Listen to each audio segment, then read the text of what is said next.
नमस्कार विद्यार्थी मित्र हो. इयत्ता 11वी विषय मराठी. आज आपण आपल्या पाठ्यपुस्तकातील विभाग क्रमांक 4 उपयोजित मराठी यामधील घटक क्रमांक 1 सूत्रसंचालन सोप्या भाषेत समजून घेणार आहोत.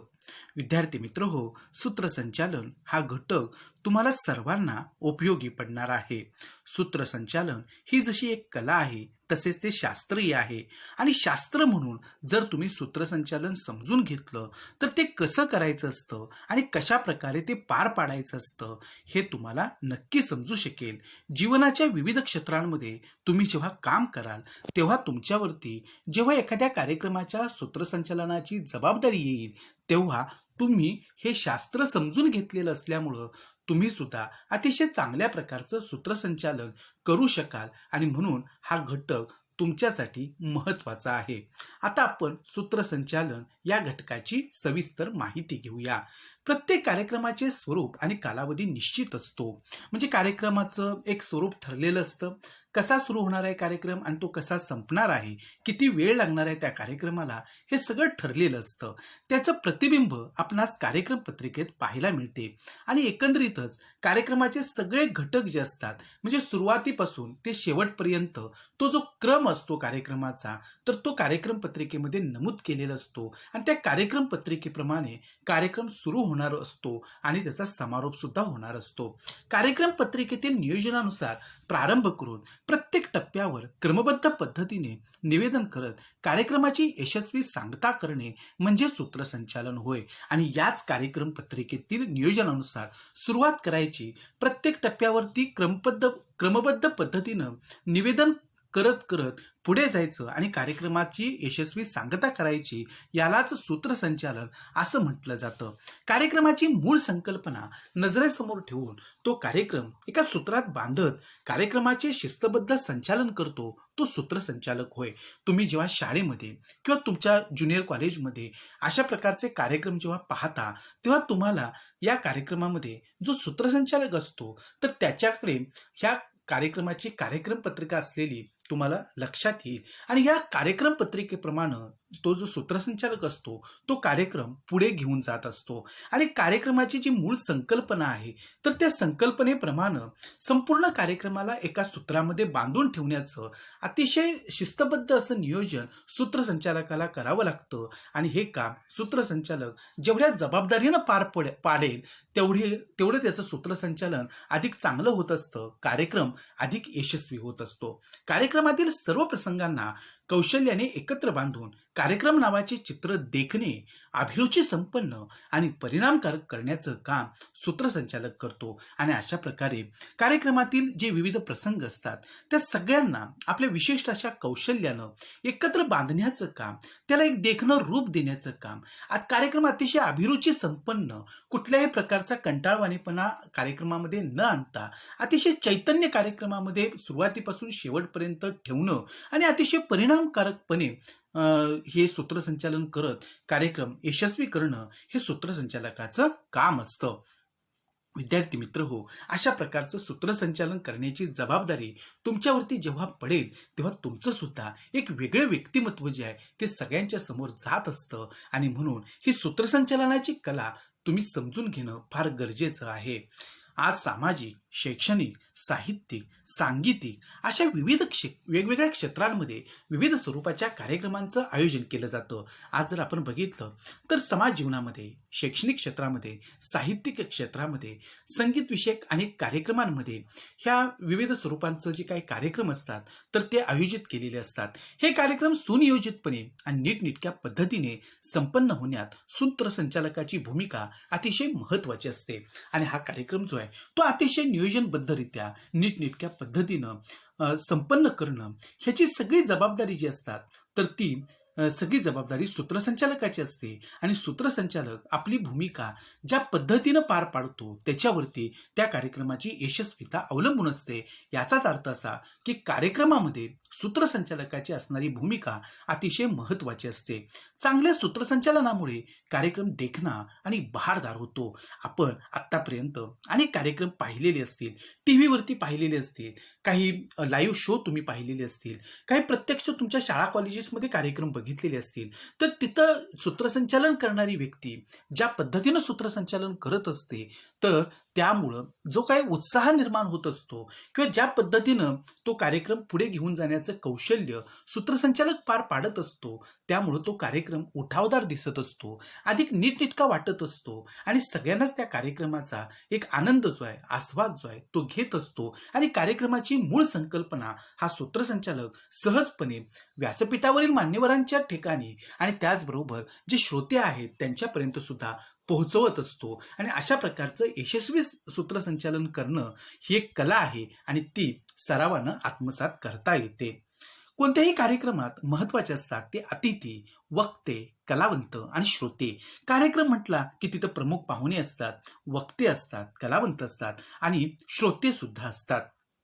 तिथे सूत्रसंचालकाची भूमिका दुय्यम असते. आता जेव्हा अशा प्रकारची मान्यवर मंडळी व्यासपीठावरती असतात तेव्हा अर्थातच सूत्रसंचालकाची भूमिका जी असते ती दुय्यम असते. त्याचं काम एवढंच असतं की हा जो काही संपूर्ण कार्यक्रम आहे तो एका सूत्रामध्ये बांधून गुंफून तो पुढे पुढे त्या ठिकाणी घेऊन जात राहणं आणि अतिशय यशस्वीपणे तो कार्यक्रम पूर्ण करणं. त्याच्यामध्ये सूत्रसंचालकाची काही प्रमुख भूमिका नसते, तो काही वक्ता नसतो, तो आपली काही कला सादर करण्यासाठी तिथे आलेला नसतो.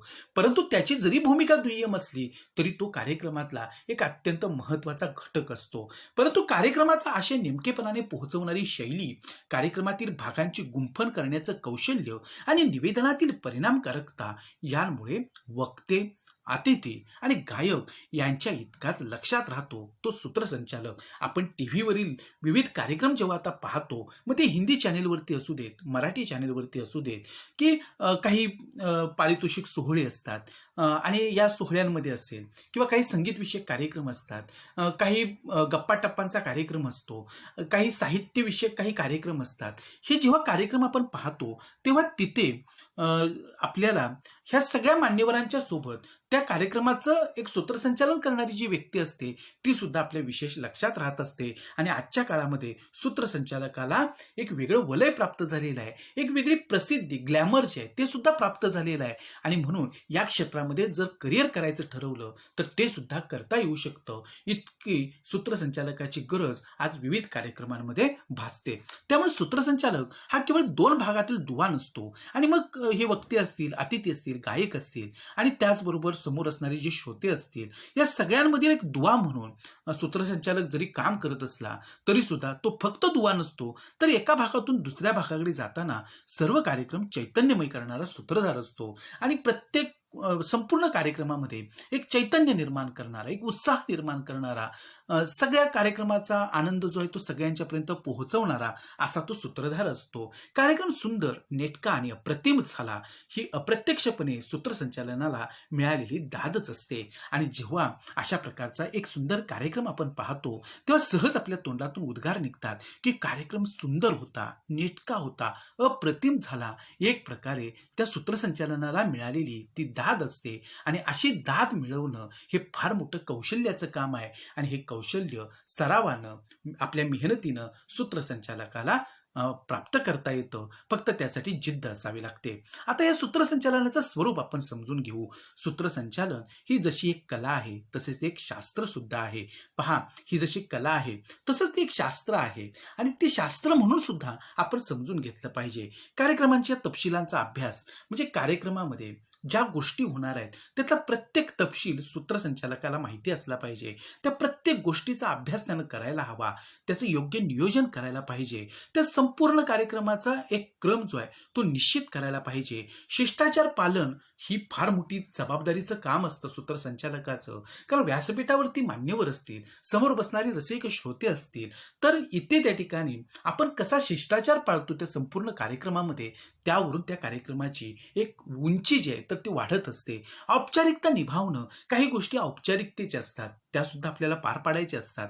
सभाशास्त्राचं ज्ञान आपल्याला असावं लागतं. श्रोत्यांच्या मानसशास्त्राची जाण असावी लागते. कारण समोर बसणारे जे श्रोते असतात तर तो ज्या कार्यक्रमासाठी आलेला आहे तर त्या कार्यक्रमाला आवर्जून उपस्थित राहणारा जो रसिक वर्ग आहे, श्रोता वर्ग आहे, तर त्याला काय हवं आहे, मग त्याची गरज काय, त्याला या कार्यक्रमातून काय मिळायला हवं, याची एक जाण जी आहे ती या सूत्रसंचालकाला असावी लागते. वक्त्यांच्या, कलावंतांच्या सादरीकरणाचे नेमके समीक्षण, जे तिथं उपस्थित असणारी वक्ते असतील, कलावंत असतील, ती ज्या प्रकारे बोलत असतील किंवा आपली कला सादर करत असतील, तर त्याचं एक नेमकं परीक्षण जे आहे तर ते आपल्याला करता आलं पाहिजे. आणि जेव्हा आपण त्या ठिकाणी निवेदन करणार आहोत, ते अगदी शॉर्ट बट स्वीट, म्हणजे थोडक्यात परंतु अतिशय सुंदर रीतीनं आपण त्याच्यावरती भाष्य करायला पाहिजे. रसग्रहण असेल की हे संपूर्ण वक्त्यांचं असेल, ते जे बोलतात त्याचं असेल, किंवा कलावंतांच्या कलेचं असेल, रसग्रहण जे आहे तर ते ह्या सूत्रसंचालकाला करता आलं पाहिजे. आणि इत्यादी दृष्टीनं सूत्रसंचालन हे शास्त्र आहे आणि हे शास्त्र आपण समजून घ्यायला पाहिजे. आणि सूत्रसंचालन करण्यासाठी आपल्याला अभ्यासूपणा जोपासला पाहिजे. हा एक शास्त्र आहे, ते समजून घेऊन आपण याचा बारकाईने अभ्यास सुद्धा करणं गरजेचं आहे. नेटके आणि परिणामकारक निवेदन, आवाजाच्या आरोह अवरोहाने शब्दांतून विचार, भावभावनांचे प्रकटीकरण करून अपेक्षित परिणाम साधणे, कार्यक्रमातील तुटकपणा जोडत त्यामध्ये रंग भरणे, कार्यक्रमात स्वतः न गुंतता श्रोत्यांना रंगवून कार्यक्रमाला गती देणे, या दृष्टीने सूत्रसंचालन ही एक कला आहे. आणि विद्यार्थी मित्र हो, अतिशय नेटकं आणि परिणामकारक निवेदन हे खरं तर सामर्थ्य असतं ते सूत्रसंचालकाचं, आणि ते त्यानं छान पद्धतीनं जमवलं पाहिजे. आवाजामधला चढ उतार जो असतो तो योग्य असला पाहिजे. आणि या चढ उतारातून आपले विचार असतील, विविध प्रकारच्या भावभावना असतील, तर त्या प्रकट करायच्या असतात आणि त्याच्यातून योग्य तो परिणाम जो आहे तो साधायचा असतो. कार्यक्रमामध्ये जर कुठे तुटकपणा येत असेल तर तो त्या ठिकाणी तुटकपणा जोडण्याचं काम, किंवा कुठलाही तुटकपणा जर निर्माण झाला, विस्कळीतपणा जर आला, तर त्याच्यामध्ये सूत्रसंचालकानं स्वतःचे रंग भरायचे असतात. म्हणजे पुन्हा त्या ठिकाणी त्याच्यामध्ये ते चैतन्य निर्माण करायचं आणि तो विस्कळीतपणा सहजपणे त्या ठिकाणी घालवून टाकायचा असतो. कार्यक्रमात स्वतः आपण गुंतायचं नसतं सूत्रसंचालकानं, तर श्रोत्यांना त्या कार्यक्रमामध्ये गुंतवून ठेवायचं असतं, रंगवून ठेवायचं असतं आणि कार्यक्रमाला गती द्यायची असते. आणि या दृष्टीनं सूत्रसंचालन ही एक कला आहे. विद्यार्थी मित्र हो, या थोडक्यात म्हणजे 3-4 ओळींमध्ये आपल्याला सूत्रसंचालन कसं करायचं आहे हे अतिशय छान पद्धतीनं इथे आपल्याला सांगितलेलं आहे. केवळ व्यक्तींचा नामोल्लेख, पुढील कार्यक्रमाचं निवेदन म्हणजे सूत्रसंचालन नसते. म्हणजे अमुक एका व्यक्तीनंतर अमुक एक व्यक्ती बोलणार आहे, याला खरं तर सूत्रसंचालन म्हणत नाहीत. आणि अशा प्रकारचं सूत्रसंचालन जिथं असतं तिथं तो कंटाळवाणेपणा येतो, कार्यक्रम व्यवस्थित होत नाही. तर तिथं प्रत्येक व्यक्तीला त्या कार्यक्रमामध्ये गुंतवून ठेवलं सूत्रसंचालकानं, तर तो कार्यक्रम सगळ्यांना आवडतो. अतिथी, कलावंत आणि वक्ते यांच्या नेमक्या परिचयाबरोबर कार्यक्रमाचा तपशील खुबीने सांगत पुढील निवेदनाच्या अल्प प्रस्तावनेमधून श्रोत्यांची जिज्ञासा वाढवून वक्त्याला, कलावंताला सादरीकरणासाठी प्रेरणा देऊन प्रोत्साहित करण्याचं काम सूत्रसंचालक करतो. आणि अतिथी असतील, कलावंत असतील, वक्ते असतील, यांचा नेमका परिचय तर सूत्रसंचालकाला करून द्यायचाच असतो. पण त्याचबरोबर आपल्या अल्पशा प्रस्तावनेमधून श्रोत्यांची त्या कार्यक्रमाविषयीची जिज्ञासा, पुढे काय घडणार आहे, तर हे त्या ठिकाणी त्याच्यामध्ये जिज्ञासा निर्माण करायची असते. वक्त्याला, कलावंताला सादरीकरणासाठी प्रेरणा द्यायची असते, प्रोत्साहित करायचं असतं. आणि हे सगळं काम सूत्रसंचालकाला करायचं असतं आणि सूत्रसंचालकानं ही जबाबदारी यशस्वीपणे पार पाडली पाहिजे. आपण जर बघितलं विद्यार्थी मित्र हो, तर या सूत्रसंचालनाची जी क्षेत्र आहेत आजच्या काळामध्ये ती पण आपण समजून घेतली पाहिजे. की जिथे जिथे श्रोत्यांसमोर एखादा कार्यक्रम साजरा केला जातो तिथे तिथे सूत्रसंचालकाची भूमिका महत्वाची असते. मग पूर्वीच्या काळी सभा संमेलनं व्हायची, साहित्यिक सांस्कृतिक कार्यक्रम व्हायची, तर त्या कार्यक्रमापुरतं हे सूत्रसंचालन मर्यादित असायचं. परंतु सूत्रसंचालनाची व्याप्ती आता वाढली आहे. बैठका असतील, मेळावे असतील, परिसंवाद असतील, विविध विषयांवरची चर्चासत्र असतील, पारितोषिक वितरण समारंभ असतील, विवाह सोहळे असतील, वाढदिवस असतील, इत्यादी पर्यंत ही सूत्रसंचालन जाऊन पोहोचलेलं आहे. आणि सूत्रसंचालनाची जी प्रमुख क्षेत्र आहेत ती कोणती आहेत तर पहा, आपण जर बघितलं तर सामाजिक, साहित्यिक, सांस्कृतिक, शैक्षणिक, राजकीय, कला, शासकीय, क्रीडा, आरोग्य, धार्मिक, व्यावसायिक, कौटुंबिक, आकाशवाणी आणि दूरचित्रवाणी, संगीत विषयक अशा प्रकारची ही क्षेत्र आहेत. आणि याच्यामध्ये जे काही कार्यक्रम आहेत ते संगीत महोत्सव असतील, व्याख्यानमाला, संमेलनं, परिसंवाद, चर्चासत्र, कार्यशाळा, काव्य मैफिल, वर्धापन दिन, गौरव समारंभ, मेळावे, स्पर्धा, जयंती स्मृती दिन, उद्घाटन समारंभ, निरोप समारंभ, वाढदिवस, विवाह सोहळे, कितीतरी क्षेत्र आहेत, कितीतरी कार्यक्रम आहेत. आणि यामध्ये सूत्रसंचालकाला फार मोठा फार मोठा मान असतो आणि उत्तम सूत्रसंचालन करणाऱ्या ज्या व्यक्ती असतात त्यांना अशा कार्यक्रमांमध्ये सूत्रसंचालन करण्यासाठी आवर्जून बोलवलं जातं, कारण ती सुद्धा एक कला आहे आणि अशा व्यक्ती ज्या असतात त्या दुर्मिळ असतात. आणि म्हणून अशा प्रकारची कला जर आपल्याला आत्मसात करता आली तर अगदी चांगलंच आहे ते, आणि आपली एक वेगळी ओळख सुद्धा समाजासमोर आपण निर्माण करू शकतो. आता आपण सूत्रसंचालन एक वलयांकित व्यवसाय कसा आहे ते पाहणार आहोत. म्हणजे याला वलय कसं प्राप्त झालेलं आहे, एक ग्लॅमर कसं प्राप्त झालेलं आहे, कशा प्रकारे ह्याच्यामध्ये आता करिअर आहे, प्रसिद्धी कशी आपल्याला याच्यातून मिळते, आणि लोकांचा सुद्धा बघण्याचा दृष्टिकोन ह्या सूत्रसंचालकाकडे कसा आहे ते आपण समजून घेऊ. कार्यक्रमांचं स्वरूप, त्यामधील विविधता, त्यांची संख्या आणि दूरचित्रवाहिन्यांवरील कार्यक्रमांची रेलचेल यामुळे सूत्रसंचालनाला अतिशय महत्त्व प्राप्त होत आहे. त्यामुळे सूत्रसंचालन आता केवळ हौस वा छंद न राहता व्यवसाय होतोय. आणि सूत्रसंचालन केवळ हौसेसाठी केलं जायचं, केवळ छंद म्हणून केला जायचा, परंतु आता मात्र तो व्यवसाय बनलेला आहे, ते प्रोफेशन बनलेलं आहे. काही व्यक्तींनी पूर्णवेळ सूत्रसंचालक म्हणून काम करत सूत्रसंचालनाला प्रतिष्ठा प्राप्त करून दिली आहे. म्हणजे कितीतरी टीव्हीवरचे असे सूत्रसंचालक आहेत की त्यांनी या सूत्रसंचालनाला आपला व्यवसाय बनवलेला आहे आणि सूत्रसंचालनाला एक प्रतिष्ठा सुद्धा मिळवून दिलेली आहे. काही जण नोकरी व्यवसाय सांभाळून उत्तम प्रकारे सूत्रसंचालन करत आहेत. काही अभिनेते आणि अभिनेत्री उत्कृष्ट सूत्रसंचालक म्हणून वेगळा ठसा उमटवत आहेत, आणि त्यामुळे अनेक युवक युवतींना हे क्षेत्र खुणावत आहे. आणि अर्थातच अनेक युवक युवती आता या ग्लॅमरमुळं, या वलयामुळं या सूत्रसंचालनाच्या क्षेत्राकडे वळताना आपल्याला दिसत आहेत. आता सूत्रसंचालक व्हायचं आहे आपल्याला, तर त्याच्यासाठी पूर्वतयारी करावी लागते, आणि म्हणून सूत्रसंचालक होण्यासाठी जी पूर्वतयारी करावी लागते ते आपण समजून घेऊ. वाचन आपलं प्रचंड असायला पाहिजे, श्रवण निरीक्षण असलं पाहिजे, आपण ऐकू उत्तम शिकलो पाहिजे, निरीक्षण चांगलं करू शकलो पाहिजे, ती क्षमता आपल्यामध्ये असायला पाहिजे, चिंतन एखाद्या गोष्टीचं आपण करू शकलो पाहिजे, आणि निवेदनाचा सराव जो आहे यामधून उत्तम सूत्रसंचालक होता येतं. आता वाचनाचं काय महत्त्व आहे, तर सूत्रसंचालकाने खूप वाचायला हवं. त्याचे वाचन चौफेर हवे, एकाच विषयावरचं नको, विविध विषयांवरचं वाचन त्यानं करायला हवं. कथा, कादंबरी, नाटक, काव्य, चरित्र, आत्मचरित्र यांबरोबरच दैनंदिन वृत्तपत्र व त्यांच्या पुरवण्या, दिवाळी अंक इत्यादींचं सुद्धा वाचन ह्या सूत्रसंचालकांना करायला हवं. वाचनदृष्ट्या तो जितका समृद्ध होईल तितकं त्याचं सूत्रसंचालन अधिक त्या ठिकाणी दर्जेदार होऊ शकेल, अधिक अभिरुची संपन्न जे सूत्रसंचालन आहे ते होऊ शकेल. वाचन करताना आशयाबरोबर भाषाशैलीकडेही लक्ष दिलं तर त्यातून सूत्रसंचालकाची चांगली तयारी होते. सूत्रसंचालनाच्या क्षेत्रांची व्याप्ती मोठी आहे, त्यामुळे साहित्यिक, सामाजिक, राजकीय, सांगीतिक म्हणजे संगीत विषयक, कला, क्रीडा विषयक, ऐतिहासिक अशा विविध विषयांसंबंधीचं वाचन सूत्रसंचालनासाठी अतिशय उपयुक्त ठरते. वाचन करताना महत्त्वाच्या घटना, प्रसंग, अवतरणे, सुवचने, किस्से, काव्यपंक्ती आणि आवश्यक ते संदर्भ यांची सुद्धा आपण टिपणे करून ठेवायला पाहिजेत. वृत्तपत्र वाचनातून आपले विविध क्षेत्रांशी संबंधित सामान्य ज्ञान अद्ययावत राहतं, आणि त्यासाठी नियमितपणे वर्तमानपत्र सुद्धा आपण वाचायला हवं. याचाच अर्थ आपलं वाचन जे आहे, ज्याला सूत्रसंचालक ही कला साध्य करायची आहे, त्यानं वाचनाला खूप महत्त्व देणं गरजेचं आहे.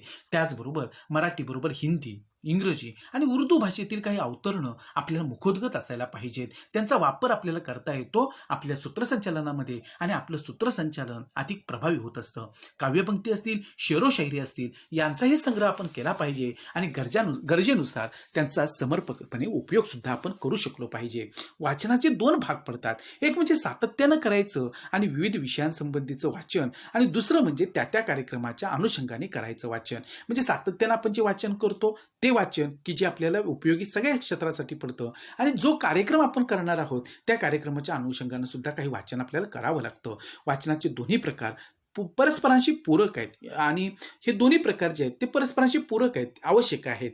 वाचनाबरोबरच आपले चिंतन सुरू असते, त्यामधून नवनवे सुचत राहते, ते टिपून ठेवले तर योग्य ठिकाणी वापरता येते, आणि त्यामुळे सूत्रसंचालन पुस्तकी होत नाही. आणि वाचनाबरोबर आपण चिंतन करायला पाहिजे, जे वाचलं आहे त्याच्यावरती, त्यातून काही नवीन काहीतरी आपल्याला सुचत राहतं, आपण ते टिपून ठेवायचं, लिहून ठेवायचं आणि योग्य त्या ठिकाणी वापरायचं, आणि त्यामुळं आपलं सूत्रसंचालन जे आहे ते केवळ पुस्तकी राहत नाही. आता श्रवण आणि निरीक्षणाचं काय महत्त्व आहे, श्रवण म्हणजे चांगलं ऐकता येणं आणि निरीक्षण म्हणजेच आपण जे पाहतो आपल्या डोळ्यांनी तर ते त्या ठिकाणी आपण आपल्या मेंदूमध्ये साठवून ठेवू शकलो पाहिजे. चांगलं निरीक्षण करू शकलो पाहिजे कुठल्याही गोष्टीचं, त्यातली बारकावे आपण समजून घेतले पाहिजेत की सूत्रसंचालकांना व्याख्याने, मुलाखती आणि विविध कार्यक्रमांमधील सूत्रसंचालन चिकित्सकपणे पाहावे, ऐकावे आणि या सगळ्यांतून काही चांगल्या गोष्टी आपण सुद्धा घेतल्या पाहिजेत. त्या कार्यक्रमाची शक्तीस्थळं काय आहेत, त्रुटी काय आहेत म्हणजे उणिवा काय आहेत यांचा सुद्धा आपण अभ्यास करावा.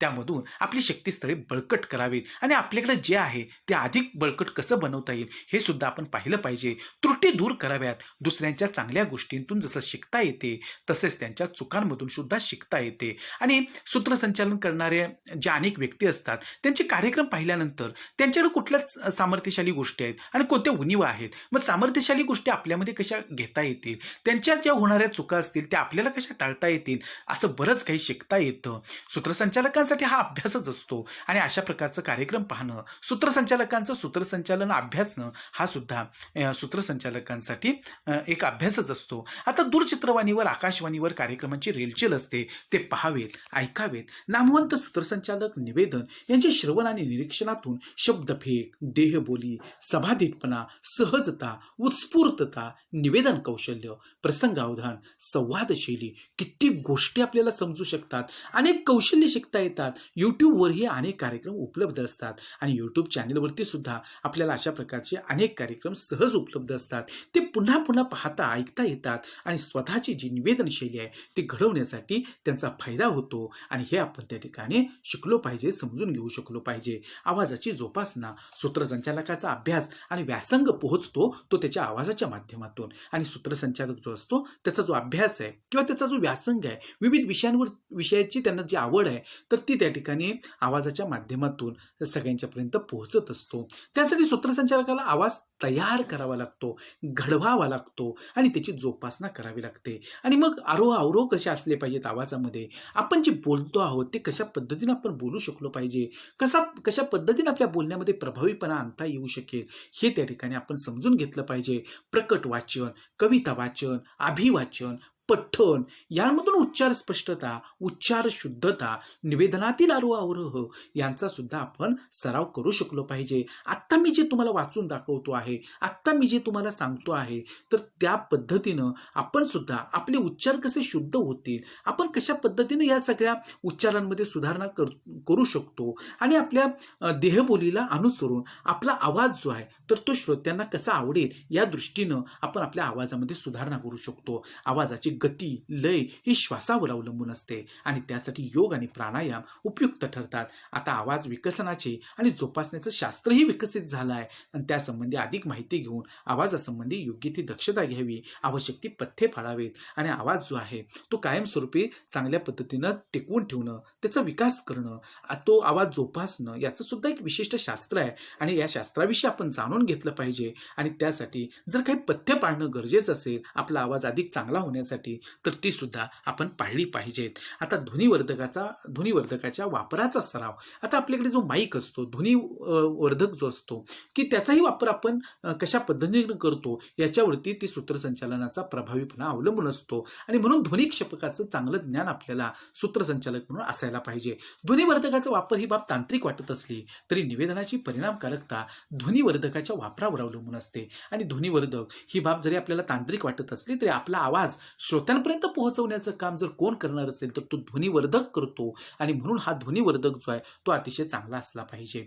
कार्यक्रमाच्या स्वरूपानुसार आवाजाची पातळी आणि ध्वनिवर्धकाचे अंतर या बाबींचा अंदाज घेऊन सराव करावा आणि कार्यक्रमाचं स्वरूप काय आहे, श्रोते किती अंतरावरती बसलेले आहेत, मग आपल्या आवाजाची पातळी काय असली पाहिजे, ध्वनिवर्धकाचं अंतर काय असलं पाहिजे, आपल्या बोलण्यामध्ये आपण जे बोलणार आहोत तर त्या आपल्या ओठांपासून, आपल्या तोंडापासून किती अंतरावरती माईक असला पाहिजे, की ते अंतर योग्य ठेवलं तर आपला आवाज जो आहे तो अतिशय व्यवस्थितपणे श्रोत्यांच्यापर्यंत पोहोचत असतो. याचा सुद्धा अभ्यास आपण करायला पाहिजे. खुले व्यासपीठ व बंदिस्त सभागृह यात आवाजाचे स्वरूप बदलते हे लक्षात घ्यावं आणि खुलं व्यासपीठ असेल तर वेगळ्या प्रकारचा आवाज आणि बंदिस्त सभागृह असेल तर त्यात वेगळा आवाज जो आहे तर तो येत असतो, त्यानुसार स्वरूप बदलत असतं आणि म्हणून ध्वनिवर्धक जो आहे तो महत्त्वाचा आहे. अशा स्वरूपाचा अभ्यास आणि सराव यामुळे सूत्रसंचालक आत्मविश्वासाने कार्यक्रमाला सामोरा जातो. त्याच्यातील आत्मविश्वास हेच त्याच्या यशाचं गमक असते आणि त्याचं यश जे आहे त्या यशाचं जे गुपित आहे ते हेच आहे की त्याचं आवाजाचं सामर्थ्य.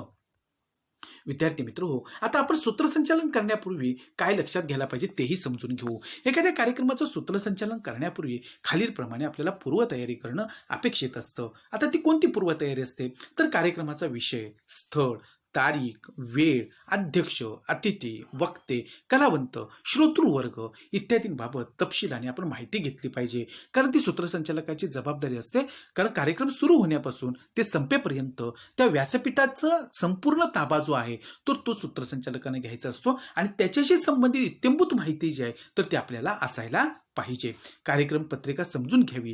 कार्यक्रमाचं स्थळ अपरिचित असल्यास तेथे प्रत्यक्ष जाऊन ते नजरेखालून घालावे. अपेक्षित प्रेक्षक किंवा श्रोतृवर्ग यांचा वयोगट, स्थळ, अभिरुची इत्यादी बाबी आपण विचारात घेतल्या पाहिजेत. म्हणजे या सगळ्या बाबींचं ज्ञान आपण घेतलं पाहिजे, आपल्याला असलं पाहिजे. कार्यक्रमाच्या विषयाला अनुसरून अपेक्षित संदर्भ मिळवण्यासाठी वाचन करावं आणि आपला कार्यक्रम अधिक चांगला होण्यासाठी त्याच्याशी संबंधित जे वाचन असेल ते करायला पाहिजे. काही संदर्भ आपल्याला मिळवता आले तर ते मिळवायला हवेत. निवेदनाची संहिता तयार करावी आणि निवेदनाची सुद्धा एक संहिता असते, ते लेखन असतं, ती करून घेतलं पाहिजे की जेणेकरून कार्यक्रम एकदा सुरू झाला की ऐन वेळेला आपल्याला कुठलीही अडचण त्याच्यामध्ये येता कामा नये आणि म्हणून एक चांगली संहिता जी आहे ती आपण तयार करू शकलो पाहिजे. त्यामध्ये आवश्यक संदर्भ असतील, सुवचने असतील, अवतरणे असतील, काव्यपंक्ती असतील यांची नोंद करावी, परंतु त्यांचा अतिरेक नसावा, त्यामध्ये नाविन्य असावं आणि अशा प्रकारे नाविन्यपूर्णता जी आहे ती आपल्या सूत्रसंचालनामध्ये असली पाहिजे. कार्यक्रमामधील संभाव्य अडचणींचा अगोदरच अंदाज घ्यावा. कार्यक्रम सुरू झाल्यानंतर कोणत्या संभाव्य अडचणी येऊ शकतात आणि त्या अडचणींचा आपण सामना कसा करणार आहोत याचा सुद्धा आपण अभ्यास करायला पाहिजे आणि त्या काही गृहीत धरल्या पाहिजेत. आणि जर अशी समस्या निर्माण झाली तर आपण नेमकं त्या ठिकाणी काय करायचं हे सुद्धा आपण त्याची पूर्वतयारी करायला पाहिजे. त्यामुळे ऐनवेळी येणारा ताण जो आहे तो टळू शकतो आणि जर काही बदल झाले कार्यक्रमामध्ये किंवा ऐन वेळेला काही तांत्रिक गोष्टी तिथं अडचणीच्या ठरल्या तरी सुद्धा आपल्याला त्याच्यावरती मार्ग काढू शकलो पाहिजे आपण आणि ऐन वेळेला आपल्यावरती जो ताण येतो तो सुद्धा आपण दूर करू शकतो आणि परिस्थिती सहजपणे हाताळता येते आणि अशा प्रकारे कुठलीही अवघड परिस्थिती सहजपणे आपल्याला हाताळता येते. विद्यार्थी मित्र हो, आता प्रत्यक्ष सूत्रसंचालन करताना हे करावे. काय केलं पाहिजे आपण? तर कार्यक्रमाच्या आरंभी उपस्थित श्रोत्यांना नमस्कार करावा, स्वतःचा थोडक्यात परिचय देऊन त्यांचं स्वागत करावं आणि कार्यक्रमाच्या आरंभी आपण जे उपस्थित श्रोते असतील त्या सगळ्यांना नमस्कार केला पाहिजे. स्वतःचा अगदी थोडक्यात परिचय जो आपण करून दिला पाहिजे आणि सगळ्यांचं स्वागत जे आहे ते मनापासून करायला हवं. मंचावरील उपस्थित मान्यवरांचा पदानुसार, समाजातील स्थानानुसार योग्य क्रमाने, योग्य प्रकारे आदरपूर्वक उल्लेख करावा. म्हणजे तो शिष्टाचार जो आहे त्याचं आपण तंतोतंत पालन करायला हवं. मंचावरील उपस्थितांच्या कार्याचाही आदरपूर्वक उल्लेख करावा आणि मंचावर उपस्थित असणारे जे लोक असतील त्यांच्या कार्याचा सुद्धा आदरानं आपण उल्लेख करायला पाहिजे आणि त्यांचा मोठेपणा जो आहे तो आपण इतरांच्यापर्यंत पोहोचवला पाहिजे. पूर्ण झालेल्या कार्यक्रमाच्या भागांबाबत सार रूपाने सकारात्मक अभिप्राय व्यक्त करून कार्यक्रमाला गती द्यावी आणि जे काही मान्यवर बोलत असतील किंवा एक एक कार्यक्रम पार पडत असेल तर त्याबाबत आपण अगदी थोडक्यामध्ये परंतु सकारात्मक पद्धतीनं आपलं मत जे आहे ते व्यक्त करून कार्यक्रमाला गती देत आपण पुढे गेलो पाहिजे. निवेदन सहज असलं पाहिजे, ते उत्स्फूर्त असलं पाहिजे, त्याच्यामध्ये कुठेही कृत्रिमता नको, उच्चार स्पष्ट असले पाहिजेत, अपेक्षित विचार, भावभावना योग्य प्रकारे पोहोचण्यासाठी आवाजातील योग्य आरोह अवरोहासह निवेदन करावे. श्रोत्यांकडे पाहून आत्मविश्वासपूर्वक निवेदन करावे. निवेदन शैली संवादी असावी आणि श्रोत्यांच्या डोळ्यात डोळे घालून आपण बोलू शकलो पाहिजे. तेवढा आत्मविश्वास आपल्याकडे असला पाहिजे आणि आपली निवेदन शैली ही संवादी असली पाहिजे. संवादात्मक स्वरूपामध्ये आपण ते निवेदन करायला पाहिजे. म्हणजे श्रोत्यांना सुद्धा असं वाटेल की आपण सुद्धा या कार्यक्रमातला एक महत्त्वाचा घटक आहोत आणि आपण महत्त्वाचे घटक आहोत आणि आपल्यासाठी हा कार्यक्रम सुरू आहे हे प्रत्येक वेळेला सूत्रसंचालकानं त्या श्रोत्यांच्यापर्यंत हा मेसेज प्रत्यक्ष अप्रत्यक्षरित्या पोहोचवला पाहिजे. म्हणजे त्या कार्यक्रमाविषयीचा जिव्हाळा, आस्था त्या रसिक श्रोत्यांच्या मनामध्ये निर्माण व्हायला मदत होईल. भाषाशैली सहज, सोपी, प्रवाही, प्रासादिक म्हणजेच अगदी आपण जे शब्द वापरतो ते साधे सोपे असले पाहिजेत आणि मनाला भिडणारी अशी ती भाषा असली पाहिजे. म्हणजे प्रभावी असली पाहिजे. प्रसंगावधान, हजरजबाबीपणा आणि समयसूचकता यामुळे कार्यक्रम अत्यंत यशस्वी होतात हे ध्यानी घ्यावे. आणि कुठलाही प्रसंग निर्माण झाला तरी सुद्धा सूत्रसंचालकानं नेहमी सावध असलं पाहिजे.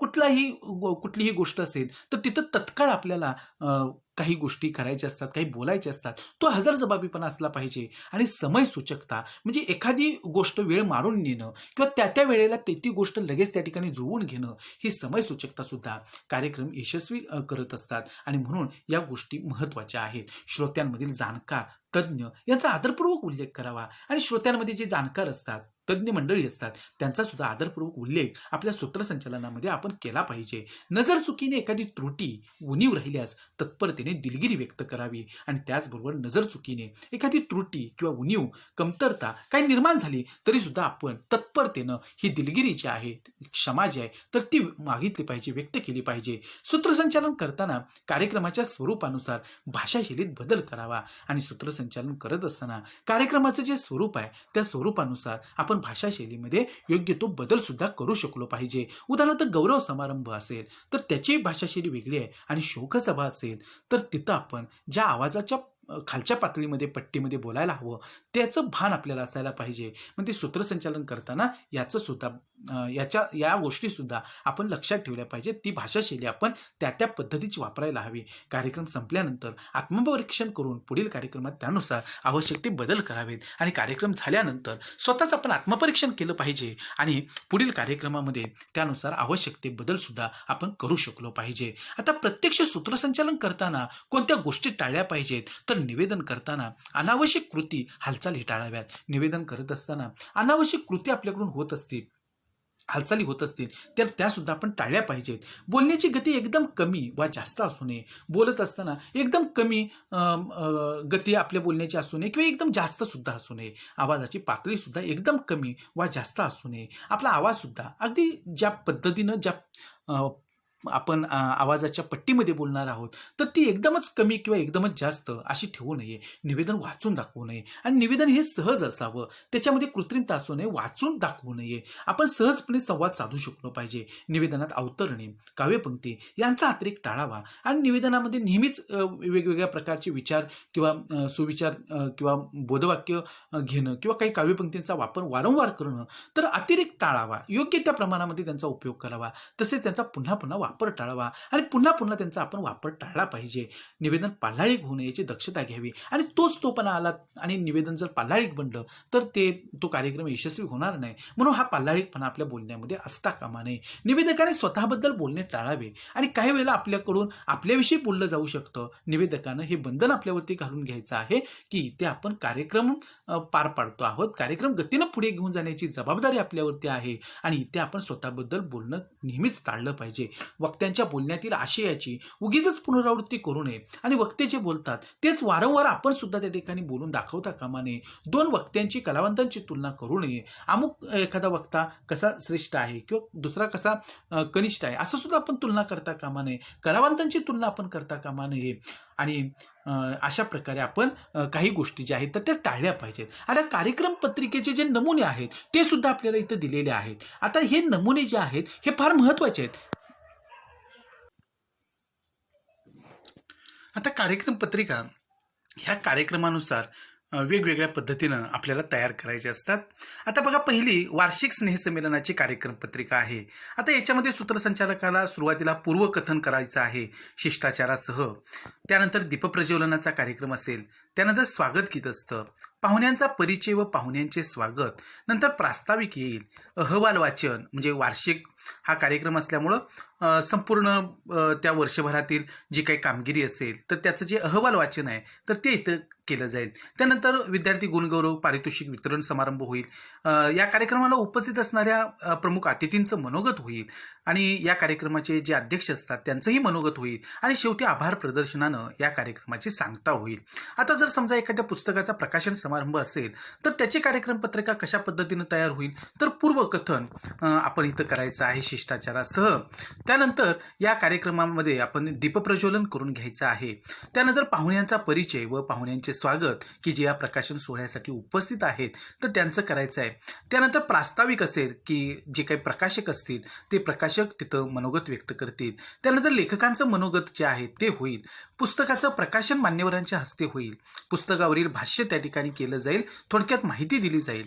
अध्यक्षीय भाषण तिथं होईल आणि शेवटी आभार प्रदर्शनानं या कार्यक्रमाची सांगता होईल. आता समजा एखादा गौरव समारंभ असेल तर इथे पूर्वकथन शिष्टाचाराचं होईल, दीपप्रज्वलन पार पडेल, पाहुण्यांचा परिचय व पाहुण्यांचं स्वागत होईल, त्यानंतर प्रास्ताविक होईल, सत्कार मूर्तींचा परिचय दिला जाईल, सत्कार मूर्तींचा सत्कार होईल, पाहुण्यांचं स्वागत होईल, सत्काराला सत्कार मूर्तींचं उत्तर होईल, त्यानंतर प्रमुख पाहुण्यांचं मनोगत होईल, अध्यक्षीय भाषण होईल आणि शेवटी आभार प्रदर्शनानं हा कार्यक्रम संपेल. म्हणजे अशा पद्धतीनं कार्यक्रम पत्रिका आपल्या समोर असेल तर सूत्रसंचालकाला तो कार्यक्रम अतिशय व्यवस्थितपणे नियोजनपूर्वक सुरुवातीपासून शेवटपर्यंत यशस्वीपणे पार पाडता येतो. शेवटी वाचन, निरीक्षण, चिंतन, सराव आणि अनुभवातून सूत्रसंचालक घडत असतो हे तुम्ही लक्षात ठेवा. आणि त्यासाठी चिकाटीबरोबर सकारात्मक आणि स्वीकारशील वृत्ती उपयुक्त ठरत असते. म्हणजे अशा पद्धतीनं आपण काय करायचं आहे की या चिकाटी आपण आपल्या ह्या सूत्रसंचालक होण्यासाठी आपण ठेवायची असते आणि सकारात्मक आणि स्वीकारशील वृत्ती जी आहे तर ती सुद्धा आपली असली पाहिजे. आणि अशा प्रकारे एक उत्तम सूत्रसंचालक जो आहे की जो आपल्यामध्ये लपलेला असेल तर त्याला आपल्याला नक्की घडवता येऊ शकेल. विद्यार्थी मित्र हो, मला खात्री आहे की निश्चितपणानं तुम्हाला हा घटक समजला असेल. आज आपण या व्हिडिओमध्ये इथेच थांबणार आहोत. धन्यवाद.